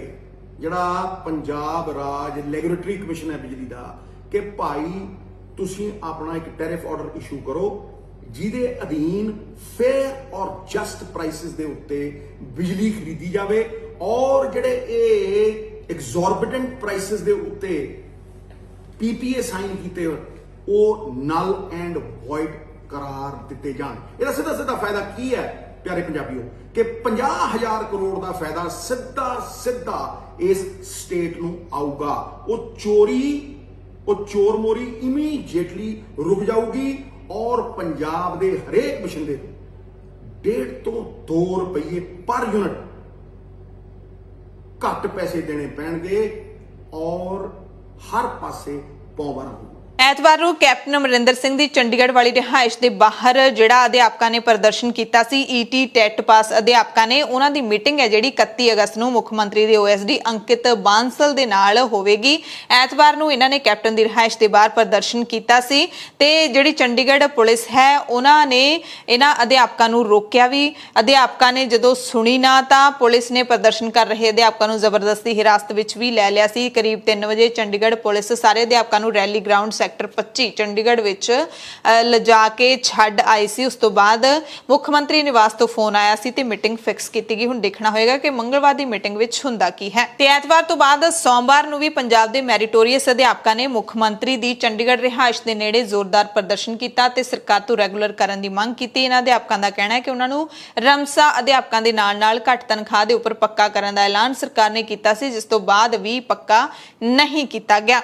ਮੰਗ ਹੈ ਭਾਵੇਂ ਤਨਖਾਹ ਘੱਟ ਹੋਵੇ ਪਰ ਸਾਨੂੰ ਰੈਗੂਲਰ ਕੀਤਾ ਜਾਵੇ। ਭਾਈ ਜਗਤਾਰ ਸਿੰਘ ਹਵਾਰਾ ਕਮੇਟੀ ਦੇ ਲੀਡਰਾਂ ਨੇ ਪੰਜਾਬ ਸਰਕਾਰ ਦੇ ਜੇਲ੍ਹ ਵਿਭਾਗ ਦੇ ਵੱਲੋਂ ਕੋਵਿਡ ਦੌਰਾਨ ਛੁੱਟੀ ਤੇ ਆਏ ਸਿਆਸੀ ਬੰਦੀ ਸਿੰਘਾਂ ਅਤੇ ਆਮ ਬੰਦੀਆਂ ਦੇ ਨਾਲ ਸੁਪਰੀਮ ਕੋਰਟ ਦੀ ਹਦਾਇਤਾਂ ਦੇ ਉਲਟ ਛੁੱਟੀ ਰੱਦ ਕਰਕੇ ਵਿਤਕਰਾ ਕਰਨ ਦਾ ਦੋਸ਼ ਲਾਇਆ ਹੈ। ਯਾਨੀ ਕਿ ਜਿਹੜੇ ਬੰਦੀ ਸਿੰਘ ਨੇ ਉਹਨਾਂ ਦੀ ਛੁੱਟੀ ਰੱਦ ਕਰ ਦਿੱਤੀ ਹੈ, ਬਾਕੀਆਂ ਨੂੰ ਛੁੱਟੀ ਦਿੱਤੀ ਗਈ ਹੈ। ਇਸ ਦੇ ਵਿਰੁੱਧ ਕਮੇਟੀ ਦਾ ਲੀਗਲ ਸੈੱਲ ਹੈ ਹੁਣ ਬਣਦੀ ਕਾਰਵਾਈ ਕਰੇਗਾ। ਇਹ ਜਿਹੜਾ ਐਲਾਨ ਕੀਤਾ ਗਿਆ ਹੈ। ਦਰਅਸਲ ਸੁਪਰੀਮ ਕੋਰਟ ਨੇ 16 ਜੁਲਾਈ ਨੂੰ ਹੁਕਮ ਕੀਤੇ ਸੀ, ਜਿਸ ਰਾਹੀਂ ਸੂਬਾ ਸਰਕਾਰਾਂ ਤੇ ਕੇਂਦਰ ਸ਼ਾਸਿਤ ਪ੍ਰਦੇਸ਼ਾਂ ਦੀ ਉੱਚ ਪੱਧਰੀ ਕਮੇਟੀ ਨੂੰ ਸਖਤ ਹਦਾਇਤ ਕੀਤੀ ਗਈ ਸੀ ਕਿ ਕੋਵਿਡ ਦੌਰਾਨ ਛੁੱਟੀ ਤੇ ਗਏ ਬੰਦੀਆਂ ਨੂੰ ਵਿਚਾਰ ਅਧੀਨ ਪਟੀਸ਼ਨ ਦੇ ਨਿਪਟਾਰੇ ਤੱਕ ਵਾਪਸ ਨਾ ਬੁਲਾਇਆ ਜਾਵੇ, ਪਰ ਬੰਦੀ ਸਿੰਘਾਂ ਦੇ ਨਾਲ ਵੱਖਰਾ ਸਲੂਕ ਕੀਤਾ ਗਿਆ। ਇੱਥੇ ਇਹ ਵੀ ਦੱਸਿਆ ਹੈ ਹਵਾਰਾ ਕਮੇਟੀ ਨੇ ਕਿ ਇਹ ਵੀ ਹਦਾਇਤਾਂ ਦਿੱਤੀਆਂ ਗਈਆਂ ਸੀ ਕਿ 60 ਸਾਲ ਤੋਂ ਉੱਪਰ ਅਤੇ ਜਿਹੜੇ 1 ਤੋਂ ਵੱਧ ਰੋਗਾਂ ਤੋਂ ਪੀੜਤ ਬੰਦੀਆਂ ਨੂੰ ਵਾਪਸ ਜੇਲ੍ਹ ਦੇ ਵਿੱਚ ਨਾ ਬੁਲਾਇਆ ਜਾਵੇ, ਪਰ ਪੰਜਾਬ ਦੇ ਜੇਲ੍ਹ ਵਿਭਾਗ ਨੇ ਸੁਪਰੀਮ ਕੋਰਟ ਦੇ ਹੁਕਮਾਂ ਦੀ ਉਲੰਘਣਾ ਕਰਦੇ ਹੋਏ ਬੰਦੀ ਸਿੰਘ ਗੁਰਦੀਪ ਸਿੰਘ ਖੇੜਾ, ਜੋ ਕਿ 60 ਸਾਲ ਤੋਂ ਵੱਧ ਉਮਰ ਦੇ ਨੇ, 29 ਸਾਲ ਤੋਂ ਜੇਲ੍ਹ ਦੇ ਵਿੱਚ ਨੇ, ਅਤੇ ਪ੍ਰੋਫੈਸਰ ਦਵਿੰਦਰਪਾਲ ਸਿੰਘ ਭੁੱਲਰ, ਜੋ ਡਾਕਟਰਾਂ ਦੇ ਪੈਨਲ ਵੱਲੋਂ 1 ਤੋਂ ਵੱਧ ਰੋਗਾਂ ਤੋਂ ਪੀੜਤ ਨੇ, ਪਿਛਲੇ 26 ਸਾਲਾਂ ਤੋਂ ਜੇਲ੍ਹ ਕੱਟ ਰਹੇ ਨੇ, ਉਹਨਾਂ ਦੀ ਕੋਵਿਡ ਛੁੱਟੀ ਰੱਦ ਕਰਕੇ ਉਹਨਾਂ ਨੂੰ ਵਾਪਸ ਬੁਲਾ ਲਿਆ ਹੈ, ਜਦਕਿ ਬਾਕੀ ਜਿਹੜੇ ਆਮ ਕੈਦੀ ਨੇ ਉਹਨਾਂ ਨੂੰ ਵਾਪਸ ਨਹੀਂ ਬੁਲਾਇਆ ਗਿਆ ਹੈ। 29 ਸਾਲ ਤੇ 26 ਸਾਲ ਦੀ ਜੇਲ੍ਹ ਇਹ ਕੱਟ ਚੁੱਕੇ ਨੇ। ਹਾਲਾਂਕਿ ਜੇ ਉਮਰ ਕੈਦ ਵੀ ਹੋਵੇ ਤਾਂ ਉਹ ਵੀ 20 ਸਾਲ ਦੀ ਗਿਣੀ ਜਾਂਦੀ ਹੁੰਦੀ ਹੈ, ਪਰ ਇਹ ਜਿਹੜੇ ਸਿੱਖ ਸਿਆਸੀ ਕੈਦੀ ਨੇ ਇਹਨਾਂ ਨੂੰ ਸ਼ਾਇਦ ਜੇਲ੍ਹਾਂ ਦੇ ਵਿੱਚੋਂ ਕਦੇ ਵੀ ਰਿਹਾ ਨਹੀਂ ਕੀਤਾ ਜਾਏਗਾ। ਇੰਗਲੈਂਡ ਦੀ ਸਰਕਾਰ ਨੇ 8 ਅਗਸਤ ਨੂੰ ਭਾਰਤ ਦਾ ਨਾਮ ਲਾਲ ਸੂਚੀ ਚੋਂ ਹਟਾ ਕੇ ਐਂਬਰ ਸੂਚੀ ਦੇ ਵਿੱਚ ਸ਼ਾਮਲ ਕਰ ਦਿੱਤਾ ਸੀ, ਜਿਸ ਤੋਂ ਬਾਅਦ ਦੋਵਾਂ ਮੁਲਕਾਂ ਦੇ ਵਿੱਚ ਉਡਾਣਾਂ ਸ਼ੁਰੂ ਹੋਣ ਦਾ ਸਬਬ ਹੈ ਜਿਹੜਾ ਉਹ ਬਣ ਗਿਆ। ਦੋਵਾਂ ਦੇਸ਼ਾਂ ਦੇ ਵਸਨੀਕਾਂ ਦੀ ਮੰਗ ਦੇ ਮੱਦੇਨਜ਼ਰ 에ਅਰ ਇੰਡੀਆ 3 ਸਤੰਬਰ ਤੋਂ ਅੰਮ੍ਰਿਤਸਰ ਤੋਂ ਬਰਮਿੰਘਮ ਤੱਕ ਸਿੱਧੀ ਉਡਾਣ ਸ਼ੁਰੂ ਕਰਨ ਜਾ ਰਿਹਾ ਹੈ ਤੇ ਕੁਝ ਦਿਨ ਪਹਿਲਾਂ ਹੀ ਅੰਮ੍ਰਿਤਸਰ ਤੋਂ ਲੰਡਨ ਦੀ ਉਡਾਣ ਸ਼ੁਰੂ ਕੀਤੀ ਗਈ ਹੈ, ਜਿਸ ਨੂੰ ਭਰਵਾਂ ਹੁੰਗਾਰਾ ਮਿਲ ਰਿਹਾ ਹੈ। ਫਲਾਈ ਅੰਮ੍ਰਿਤਸਰ ਇਨੀਸ਼ੀਏਟਿਵ ਦੇ ਗਲੋਬਲ ਕਨਵੀਨਰ ਸਮੀਪ ਸਿੰਘ ਗੁਮਟਾਲਾ ਨੇ ਦੱਸਿਆ ਕਿ 에ਅਰ ਇੰਡੀਆ ਦੀ ਵੈਬਸਾਈਟ ਤੇ ਤਾਜ਼ਾ ਜਾਣਕਾਰੀ ਦੇ ਮੁਤਾਬਿਕ ਅੰਮ੍ਰਿਤਸਰ ਅਤੇ ਬਰਮਿੰਘਮ ਦੇ ਵਿਚਕਾਰ ਹਰ ਹਫ਼ਤੇ ਵਿੱਚ ਇੱਕ ਸਿੱਧੀ ਉਡਾਣ 3 ਸਤੰਬਰ ਤੋਂ ਸ਼ੁਰੂ ਹੋ ਰਹੀ ਹੈ। ਸ਼ੁੱਕਰਵਾਰ ਨੂੰ ਅੰਮ੍ਰਿਤਸਰ ਤੋਂ ਦੁਪਹਿਰੇ 3 ਵਜੇ ਉੱਡੇਗੀ, ਉਸੇ ਦਿਨ ਸ਼ਾਮ 5:20 ਤੇ ਬਰਮਿੰਘਮ ਪਹੁੰਚੇਗੀ ਤੇ ਸ਼ਨੀਵਾਰ ਸ਼ਾਮ ਨੂੰ 7:30 ਵਜੇ ਬਰਮਿੰਘਮ ਤੋਂ ਰਵਾਨਾ ਹੋ ਕੇ ਐਤਵਾਰ ਸਵੇਰੇ 7:35 ਤੇ ਅੰਮ੍ਰਿਤਸਰ ਪਹੁੰਚੇਗੀ। ਹਾਲਾਂਕਿ ਗੁਮਟਾਲਾ ਨੇ ਕਿਹਾ ਕਿ 10 ਲੱਖ ਤੋਂ ਵੱਧ ਪੰਜਾਬੀ ਨੇ ਜਿਹੜੇ ਯੂਕੇ 'ਚ ਰਹਿੰਦੇ ਨੇ, ਲੰਡਨ ਦੇ ਹੀਥਰੋ ਅਤੇ ਬਰਮਿੰਘਮ ਦੇ ਲਈ ਹਫ਼ਤੇ ਵਿੱਚ ਘੱਟੋ-ਘੱਟ 3 ਉਡਾਣਾਂ ਨੇ ਜਿਹੜੀਆਂ ਉਹ ਜ਼ਰੂਰ ਹੋਣੀਆਂ ਚਾਹੀਦੀਆਂ ਨੇ। ਕਰੋਨਾ ਵਾਇਰਸ ਦੇ ਘਟਦੇ ਹੋਏ ਕੇਸਾਂ ਨੂੰ ਦੇਖਦੇ ਹੋਏ ਯੂਕੇ ਸਰਕਾਰ ਵੱਲੋਂ ਜਿਹੜਾ ਅਗਸਤ ਦੇ ਮਹੀਨੇ ਦੇ ਸ਼ੁਰੂ ਵਿੱਚ ਭਾਰਤ ਤੋਂ ਆਉਣ ਵਾਲੇ ਯਾਤਰੀਆਂ ਤੇ ਪਾਬੰਦੀਆਂ ਲਗਾਈਆਂ ਗਈਆਂ ਸਨ ਤੇ ਭਾਰਤ ਨੂੰ ਰੈੱਡ ਲਿਸਟ ਵਿੱਚ ਰੱਖਿਆ ਗਿਆ ਸੀ ਤੇ ਉਸ ਨੂੰ ਥੱਲੇ ਡਾਊਨਗ੍ਰੇਡ ਕੀਤਾ ਗਿਆ ਐਂਬਰ ਲਿਸਟ ਵਿੱਚ। ਉਸ ਤੋਂ ਬਾਅਦ ਭਾਰਤ ਤੇ ਯੂਕੇ ਦਰਮਿਆਨ ਉਡਾਣਾਂ ਦੀ ਜਿਹੜੀ ਗਿਣਤੀ ਸੀ ਉਹ ਵਧੀ ਤੇ ਅੰਮ੍ਰਿਤਸਰ ਤੋਂ ਸਿੱਧੀ 16 ਅਗਸਤ ਤੋਂ ਜਿਹੜੀ ਹੈ ਅੰਮ੍ਰਿਤਸਰ ਲੰਡਨ ਹੀਥਰੋ ਹਫ਼ਤੇ ਵਿੱਚ ਇੱਕ ਦਿਨ ਜਿਹੜੀ ਉਡਾਨ ਜਿਹੜੀ ਸੋਮਵਾਰ ਤੇ ਮੰਗਲਵਾਰ ਚੱਲਦੀ ਹੈ ਫਿਰ ਤੋਂ ਸ਼ੁਰੂ ਹੋਈ ਹੈ। ਇਸ ਤੋਂ ਬਾਅਦ ਜਿਹੜੀ ਵੱਡੀ ਮੰਗ ਸੀਗੀ ਕਿ ਅੰਮ੍ਰਿਤਸਰ ਬਰਮਿੰਘਮ ਉਡਾਨ ਨੂੰ ਵੀ ਸ਼ੁਰੂ ਕੀਤਾ ਜਾਵੇ ਤੇ ਪੰਜਾਬੀਆਂ ਲਈ ਚੰਗੀ ਖਬਰ, 에ਅਰ ਇੰਡੀਆ ਵੱਲੋਂ ਅੰਮ੍ਰਿਤਸਰ ਬਰਮਿੰਘਮ ਸਿੱਧੀ ਉਡਾਨ ਜਿਹੜੀ ਹੈ ਉਹ 3 ਸਤੰਬਰ ਤੋਂ ਫਿਰ ਤੋਂ ਸ਼ੁਰੂ ਕੀਤੀ ਜਾ ਰਹੀ ਹੈ। ਅੰਮ੍ਰਿਤਸਰ ਤੋਂ ਇਹ ਉਡਾਨ ਬੋਇੰਗ ਦਾ ਡ੍ਰੀਮਲਾਈਨਰ 787 ਜਹਾਜ਼ ਤੇ ਦੁਪਹਿਰੇ 3 ਵਜੇ ਚੱਲ ਕੇ UK ਬਰਮਿੰਗਮ ਦੇ ਸਮੇਂ ਅਨੁਸਾਰ ਸ਼ਾਮ ਨੂੰ 5:20 ਤੇ ਪਹੁੰਚੇਗੀ ਤੇ ਉੱਥੋਂ ਹੀ ਸ਼ਾਮ ਨੂੰ ਫਿਰ ਇਹ ਫਲਾਈਟ ਜਿਹੜੀ ਹੈ 7:30 ਵਜੇ ਉਡਾਨ ਲੈ ਕੇ ਤੇ ਫਿਰ ਅਗਲੇ ਦਿਨ ਐਤਵਾਰ ਨੂੰ ਸਵੇਰੇ ਜਿਹੜੀ ਹੈ ਤਕਰੀਬਨ 7:30 ਵਜੇ ਅੰਮ੍ਰਿਤਸਰ ਪਹੁੰਚੇਗੀ। ਜੇਕਰ ਸਥਿਤੀ ਇੰਪਰੂਵ ਹੁੰਦੀ ਹੈ ਤੇ ਸਾਨੂੰ ਯਕੀਨ ਹੈ ਕਿ 에ਅਰ ਇੰਡੀਆ ਜਿਹੜੀ ਹੈ ਇਸ ਦੀ ਫ੍ਰੀਕੁਐਂਸੀ ਜ਼ਰੂਰ ਵਧਾਏਗੀ ਤੇ ਇਸੇ ਤਰ੍ਹਾਂ 에ਅਰ ਇੰਡੀਆ ਵੱਲੋਂ ਇਹ ਬਹੁਤ ਹੀ ਵੈਲਕਮ ਸਟੈਪ ਜੋ ਕਿ ਇਹ ਫਲਾਈਟ ਸ਼ੁਰੂ ਕੀਤੀ ਗਈ ਹੈ ਤੇ ਨਾਲ ਦੀ ਨਾਲ ਉਮੀਦ ਹੈ ਕਿ ਅੰਮ੍ਰਿਤਸਰ ਤੋਂ ਹੋਰ ਜਿਹੜੀਆਂ ਉਡਾਨਾਂ ਨੇ ਉਹ ਹੁਣ ਫਿਰ ਤੋਂ ਸ਼ੁਰੂ ਹੋਣਗੀਆਂ। ਖਾਸ ਕਰਕੇ ਅੰਮ੍ਰਿਤਸਰ ਰੋਮ ਜਿਹੜੀ ਉਡਾਨ ਹੈ ਉਹ ਸਸਪੈਂਡ ਹੈ ਕਿਉਂਕਿ ਇਟਲੀ ਨੇ ਰਿਸਟ੍ਰਿਕਸ਼ਨਸ ਲਗਾਈਆਂ ਨੇ। ਸੋ ਜਦੋਂ ਰਿਸਟ੍ਰਿਕਸ਼ਨਸ ਖਤਮ ਹੋਣਗੀਆਂ ਅੰਮ੍ਰਿਤਸਰ ਰੋਮ ਜਿਹੜੀ ਸਿੱਧੀ ਹਫਤੇ ਵਿੱਚ ਇੱਕ ਦਿਨ ਉਡਾਨ ਸੀ ਉਸ ਨੂੰ ਮੁੜ ਤੋਂ ਵੀ ਸ਼ੁਰੂ ਕੀਤਾ ਜਾਏਗਾ। ਅਫਗਾਨਿਸਤਾਨ ਦੀਆਂ ਕੁਝ ਅਹਿਮ ਅਪਡੇਟਸ ਤੁਹਾਨੂੰ ਦੱਸ ਦਿੰਦੇ ਹਾਂ। ਇਤਿਹਾਸ ਗਵਾਹ ਹੈ ਕਿ ਜਦੋਂ ਕਿਤੇ ਵੀ ਇੱਕ ਮੁਲਕ ਦੋ ਹਿੱਸਿਆਂ ਦੇ ਵਿੱਚ ਵੰਡਿਆ ਜਾਂਦਾ ਹੈ ਜਾਂ ਫਿਰ ਦੋ ਮੁਲਕ ਆਪਸ ਦੇ ਵਿੱਚ ਯੁੱਧ ਕਰਦੇ ਨੇ ਤਾਂ ਜਿਹੜੀਆਂ ਇਨਸਾਨੀ ਰਿਸ਼ਤਿਆਂ ਦੀਆਂ ਮਿਸਾਲਾਂ ਨੇ ਜਿਹੜੀਆਂ ਹਮੇਸ਼ਾ ਕਾਇਮ ਹੁੰਦੀਆਂ ਨੇ ਕਿਉਂਕਿ ਇਨਸਾਨੀ ਰਿਸ਼ਤੇ ਫਿਰ ਵੀ ਕਿਤੇ ਨਾ ਕਿਤੇ ਬਚੇ ਰਹਿੰਦੇ ਨੇ। ਲੜਾਈਆਂ ਨੇ ਜਿਹੜੀਆਂ ਯੁੱਧ ਹੈਗੇ ਨੇ ਜਿਹੜੇ ਉਹ ਸਿਆਸਤਦਾਨਾਂ ਦੇ ਪੈਦਾ ਕੀਤੇ ਹੁੰਦੇ ਨੇ। ਆਮ ਲੋਕ ਕਦੇ ਵੀ ਇੱਕ ਦੂਸਰੇ ਤੋਂ ਵੱਖ ਨਹੀਂ ਰਹਿਣਾ ਚਾਹੁੰਦੇ। ਅਫਗਾਨਿਸਤਾਨ ਦੀ ਗੱਲ ਕਰਾਂਗੇ ਕਿਉਂਕਿ ਇੱਥੇ ਜਲਾਲਾਬਾਦ ਸ਼ਹਿਰ ਦੇ ਵਿੱਚ ਤਾਲਿਬਾਨੀ ਤਸ਼ੱਦਦ ਦੇ ਖੌਫਨਾਕ ਦੌਰ ਦੇ ਵਿੱਚ ਵੀ ਮਨੁੱਖੀ ਰਿਸ਼ਤਿਆਂ ਦੀਆਂ ਕੁਝ ਪੀੜ ਭਰੀਆਂ ਕਹਾਣੀਆਂ ਜਿਹੜੀਆਂ ਰਚੀਆਂ ਜਾ ਰਹੀਆਂ ਨੇ। ਕਾਬੁਲ ਤੇ ਤਾਲਿਬਾਨੀ ਕਬਜ਼ੇ ਵਾਲੀ 14 ਅਗਸਤ ਦੀ ਰਾਤ ਤੋਂ ਪਹਿਲਾਂ ਹੀ ਜਲਾਲਾਬਾਦ ਦੇ ਵਿੱਚ ਰਹਿਣ ਵਾਲੇ ਹਿੰਦੂ ਤੇ ਸਿੱਖ ਪਰਿਵਾਰ ਕਿਧਰੇ ਚਲੇ ਗਏ ਸੀ ਜਾਂ ਤਾਂ ਕੁਝ ਹੋਰ ਮੁਲਕਾਂ ਦੇ ਵਿੱਚ ਚਲੇ ਗਏ ਨੇ ਜਾਂ ਫਿਰ ਇੱਥੇ ਹੀ ਲੁਕ ਛਿਪ ਕੇ ਦਿਨ ਕਟੀ ਕਰ ਰਹੇ ਨੇ। ਇਹਨਾਂ ਪਰਿਵਾਰਾਂ ਦੀਆਂ ਇੱਥੇ 50 ਦੇ ਕਰੀਬ ਦੁਕਾਨਾਂ ਬਣੀਆਂ ਹੋਈਆਂ ਨੇ ਜਲਾਲਾਬਾਦ ਸ਼ਹਿਰ ਦੇ ਵਿੱਚ ਤੇ ਕਮਾਲ ਦੀ ਗੱਲ ਇਹ ਹੈ, ਭਾਈਚਾਰਕ ਸਾਂਝ ਦੀ ਗੱਲ ਇਹ ਹੈ ਕਿ ਇਹਨਾਂ ਦੀਆਂ ਦੁਕਾਨਾਂ ਨੂੰ ਹੁਣ ਸਥਾਨਕ ਲੋਕ ਚਲਾ ਰਹੇ ਨੇ, ਉਹਨਾਂ ਦੇ ਦੋਸਤ ਮਿੱਤਰ ਚਲਾ ਰਹੇ ਨੇ ਜਿਹੜੇ ਮੁਸਲਮਾਨ ਨੇ। ਜਲਾਲਾਬਾਦ ਸ਼ਹਿਰ ਦੇ ਵਿਚਾਲੇ ਜ਼ੋਨ 1 ਦੇ ਵਿੱਚ ਇੱਕ ਸਿੱਖ ਡਾਕਟਰ ਦਾ ਕਲੀਨਿਕ ਹੈ ਜਿਹੜਾ ਉਹ ਇਸ ਵਕਤ ਮੁਹੰਮਦ ਖਾਲਿਦ ਨਾਮ ਦਾ ਅਫਗਾਨੀ ਬੰਦਾ ਸਾਂਭ ਰਿਹਾ ਹੈ। ਖਾਲਿਦ ਨੇ ਕਿਹਾ ਕਿ ਮੈਂ ਕਲੀਨਿਕ ਦੇ ਮਾਲਕ ਨੂੰ ਰੋਜ਼ਾਨਾ ਇੱਥੋਂ ਦੇ ਹਾਲਾਤਾਂ ਦੀ ਜਾਣਕਾਰੀ ਦਿੰਦਾ ਹਾਂ। ਉਹਨਾਂ ਨੂੰ ਕਿਹਾ ਜਾਂਦਾ ਹੈ ਕਿ ਤੁਹਾਡੇ ਕੰਮ ਠੀਕ ਠਾਕ ਚੱਲ ਰਹੇ ਨੇ, ਜਦੋਂ ਤੁਸੀਂ ਇੱਥੇ ਆਓਗੇ ਤਾਂ ਅਸੀਂ ਤੁਹਾਨੂੰ ਤੁਹਾਡੇ ਕੰਮ ਉਸੇ ਤਰ੍ਹਾਂ ਸੌਂਪ ਦੇਵਾਂਗੇ। ਸਾਨੂੰ ਕਹਿੰਦੇ ਭਰੋਸਾ ਹੈ ਕਿ ਹਾਲਾਤ ਜ਼ਰੂਰ ਸੁਧਰਨਗੇ ਤੇ ਅਸੀਂ ਉਹਨਾਂ ਦੇ ਕਾਰੋਬਾਰ ਨਹੀਂ ਬੰਦ ਹੋਣ ਦੇਵਾਂਗੇ ਜਿਹੜੇ ਸਾਡੇ ਸਿੱਖ ਤੇ ਹਿੰਦੂ ਭਰਾ ਕਿਤੇ ਚਲੇ ਗਏ ਨੇ। ਇੱਥੇ ਇੱਕ ਅਮਿਤ ਨਾਂ ਦੇ ਬੰਦੇ ਦੀ ਦੁਕਾਨ ਹੈ ਜਿਸ ਨੂੰ ਅੱਜ ਕੱਲ੍ਹ ਰਫੀਉੱਲਾ ਚਲਾ ਰਹੇ ਨੇ। ਅਮਿਤ ਭਾਰਤ ਤੋਂ ਰੋਜ਼ ਫੋਨ ਕਰਕੇ ਹਾਲ ਚਾਲ ਪੁੱਛਦੇ ਨੇ। ਰਫੀਉੱਲਾ ਦਾ ਕਹਿਣਾ ਕਿ ਅਮਿਤ ਹਾਲੇ ਭਾਵੇਂ ਵਾਪਸ ਨਹੀਂ ਆ ਸਕਦੇ ਪਰ ਜਦੋਂ ਵੀ ਆਉਣਗੇ ਉਹਨਾਂ ਨੂੰ ਆਪਣਾ ਕਾਰੋਬਾਰ ਉਸ ਤੋਂ ਵੀ ਵਧੀਆ ਹਾਲਤ ਦੇ ਵਿੱਚ ਮਿਲੇਗਾ। ਅਸੀਂ ਦਹਾਕਿਆਂ ਤੋਂ ਇੱਕ ਦੂਜੇ ਦੇ ਨਾਲ ਸੀ ਤੇ ਹੁਣ ਇੱਕ ਦੂਸਰੇ ਦਾ ਸਾਥ ਕਿਵੇਂ ਛੱਡ ਦਈਏ। ਖਬਰ ਹੈ ਕਿ ਜਿਹੜੇ ਮੁਸਲਿਮ ਭਰਾ ਇਹਨਾਂ ਆਪਣੇ ਦੋਸਤਾਂ ਮਿੱਤਰਾਂ ਦੇ ਕਾਰੋਬਾਰ ਸਾਂਭ ਰਹੇ ਨੇ, ਉਹਨਾਂ ਦੀਆਂ ਦੁਕਾਨਾਂ ਚਲਾ ਰਹੇ ਨੇ। ਉਹਨਾਂ ਦਾ ਕਹਿਣਾ ਹੈ ਕਿ ਜੋ ਵੀ ਨਫਾ ਹੋਊਗਾ ਉਹ ਜਿੱਥੇ ਵੀ ਉਹ ਰਹਿੰਦੇ ਨੇ ਉੱਥੇ ਉਹਨਾਂ ਨੂੰ ਭੇਜਿਆ ਜਾਵੇਗਾ ਤੇ ਜਦੋਂ ਤੱਕ ਉਹ ਨਹੀਂ ਆਉਣਗੇ ਉਹਨਾਂ ਦੇ ਕਾਰੋਬਾਰ ਚਾਲੂ ਰੱਖੇ ਜਾਣਗੇ। ਜਲਾਲਾਬਾਦ ਸ਼ਹਿਰ ਦੇ ਵਿੱਚ 100 ਦੇ ਕਰੀਬ ਸਿੱਖ ਪਰਿਵਾਰ ਵਸਦੇ ਨੇ। ਸ਼ਹਿਰ ਦੇ ਮੁੱਖ ਬਾਜ਼ਾਰ ਦੇ ਵਿੱਚ ਗੁਰਦੁਆਰਾ ਸਾਹਿਬ ਹੈ ਤੇ ਗੁਰਦੁਆਰਾ ਸਾਹਿਬ ਦੇ ਆਸ-ਪਾਸ ਦੁਕਾਨਾਂ ਬਣੀਆਂ ਹੋਈਆਂ ਨੇ ਜੋ ਜ਼ਿਆਦਾਤਰ ਸਿੱਖਾਂ ਦੀਆਂ ਹੀ ਨੇ। ਇਹ ਲੋਕ ਜ਼ਿਆਦਾਤਰ ਦਵਾਈਆਂ ਵੇਚਦੇ ਨੇ ਜਿਨ੍ਹਾਂ ਨੂੰ ਯੂਨਾਨੀ ਡਾਕਟਰ ਕਿਹਾ ਜਾਂਦਾ ਹੈ। ਗੁਰਦੁਆਰੇ ਦੇ ਜਿਹੜੇ ਸਾਰੇ ਦਰਵਾਜ਼ੇ ਇਸ ਵਕਤ ਅੰਦਰੋਂ ਬੰਦ ਨੇ। ਦਰਵਾਜ਼ਾ ਖੜਕਾਉਣ ਤੇ ਅੰਦਰੋਂ ਆਵਾਜ਼ ਸੁਣਨ ਨੂੰ ਮਿਲਦੀ ਹੈ ਕਿ ਹੁਣ ਇੱਥੇ ਅਰਦਾਸ ਨਹੀਂ ਹੁੰਦੀ, ਯਾਨੀ ਕਿ ਗੁਰੂ ਘਰ ਨੇ ਜਿਹੜੇ ਉਹ ਆਮ ਸੰਗਤ ਦੇ ਲਈ ਨਹੀਂ ਖੋਲੇ ਜਾ ਰਹੇ। ਹਾਲਾਂਕਿ ਤਾਲਿਬਾਨੀ ਨੇ ਜਿਹੜੇ ਉਹ ਇੱਥੇ ਗਸ਼ਤ ਕਰਦੇ ਜ਼ਰੂਰ ਦਿਖਾਈ ਦਿੰਦੇ ਨੇ ਪਰ ਉਹ ਕਿਸੇ ਦੁਕਾਨਦਾਰ ਨੂੰ ਟੋਕਦੇ ਨਹੀਂ ਹੈਗੇ ਤੇ ਉੱਥੇ ਲੋਕਾਂ ਦਾ ਵਪਾਰ ਆਮ ਵਾਂਗ ਚੱਲ ਰਿਹਾ ਹੈ। ਪਰ ਇੱਕ ਖੌਫ ਦਾ ਸਾਇਆ ਹਰ ਵਕਤ ਸਿਰ ਦੇ ਉੱਤੇ ਜ਼ਰੂਰ ਮੰਡਰਾ ਰਿਹਾ ਹੈ। ਇਸ ਦਰਮਿਆਨ ਸਿੱਖ ਤੇ ਹਿੰਦੂ ਜਿਹੜੇ ਹੈਗੇ ਨੇ ਉਹ ਕਾਬੁਲ ਦੇ ਗੁਰਦੁਆਰਾ ਕਰਤੇ ਪ੍ਰਵਾਨ ਦੇ ਵਿੱਚ ਵੀ ਉਸੇ ਤਰ੍ਹਾਂ ਸ਼ਰਨ ਲੈ ਕੇ ਬੈਠੇ ਹੋਏ ਨੇ ਤੇ ਉੱਥੋਂ ਦੇ ਸਥਾਨਕ ਪੱਤਰਕਾਰਾਂ ਦੀਆਂ ਰਿਪੋਰਟਾਂ ਦੱਸਦੀਆਂ ਨੇ ਕਿ ਇੱਥੇ ਤਾਂ ਹੁਣ ਮੁਸਲਿਮ ਵੀ ਨਹੀਂ ਰਹਿਣਾ ਚਾਹੁੰਦੇ।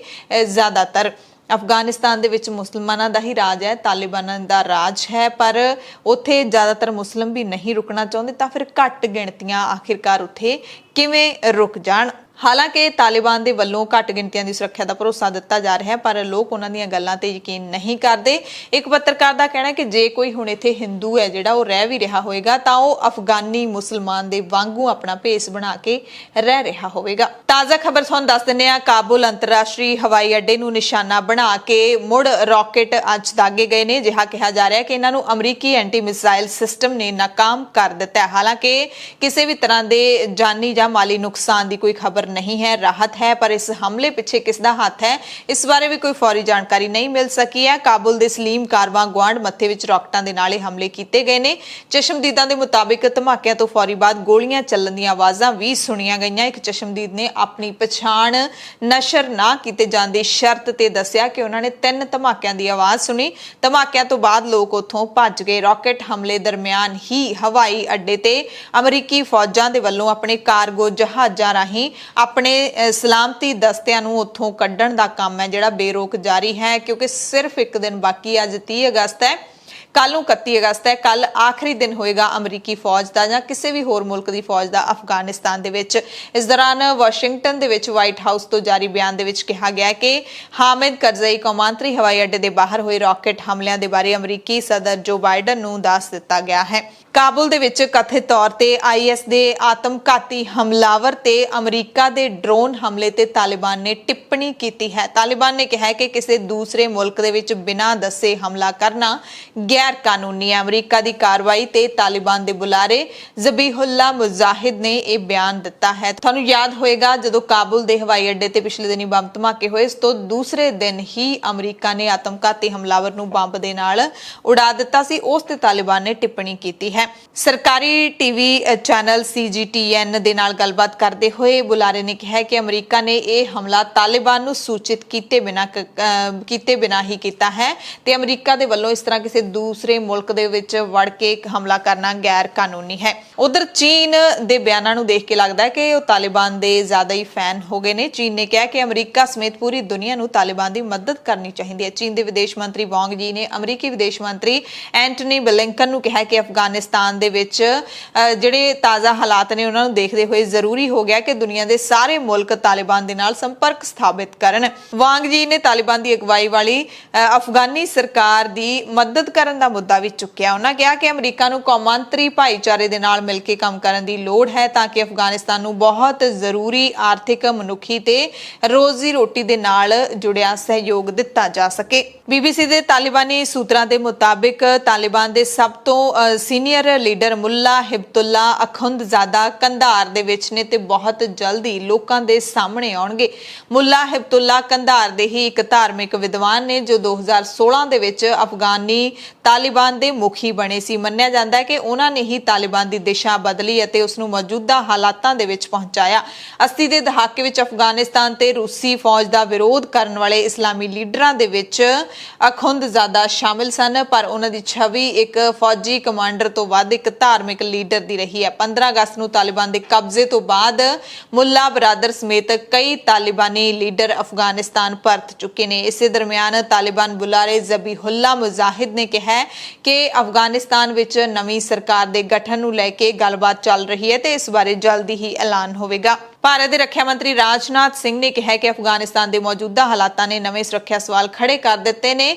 ਰਾਜਨਾਥ ਨੇ ਕਿਹਾ ਕਿ ਕੇਂਦਰ ਸਰਕਾਰ ਪੂਰੀ ਤਰ੍ਹਾਂ ਚੌਕਸ ਹੈ, ਕਿਸੇ ਵੀ ਹਾਲਾਤ ਦੇ ਟਾਕਰੇ ਲਈ ਸਮਰੱਥ ਹੈ। ਕਿਸੇ ਵੀ ਦੇਸ਼ ਵਿਰੋਧੀ ਤਾਕਤ ਨੂੰ ਅਫਗਾਨਿਸਤਾਨ ਨੂੰ ਦਰਪੇਸ਼ ਮੌਜੂਦਾ ਸੰਕਟ ਦਾ ਲਾਹਾ ਲੈਂਦਿਆਂ ਸਰਹੱਦ ਪਾਰੋਂ ਅੱਤਵਾਦ ਨੂੰ ਹੱਲਾਸ਼ੇਰੀ ਦੇਣ ਦੀ ਇਜਾਜ਼ਤ ਨਹੀਂ ਦਿੱਤੀ ਜਾਏਗੀ। ਇਹਨਾਂ ਸਾਰੀਆਂ ਅਪਡੇਟਸ ਦੇ ਦਰਮਿਆਨ ਤਾਲਿਬਾਨੀ ਲੜਾਕਿਆਂ ਤੇ ਅਫਗਾਨੀ ਲੋਕ ਗਾਇਕ ਫਵਾਦ ਅੰਦਰਾਬੀ ਦਾ ਕਤਲ ਕਰਨ ਦਾ ਦੋਸ਼ ਲੱਗਿਆ। ਪਰਿਵਾਰ ਨੇ ਐਤਵਾਰ ਨੂੰ ਇਹ ਦਾਅਵਾ ਕੀਤਾ।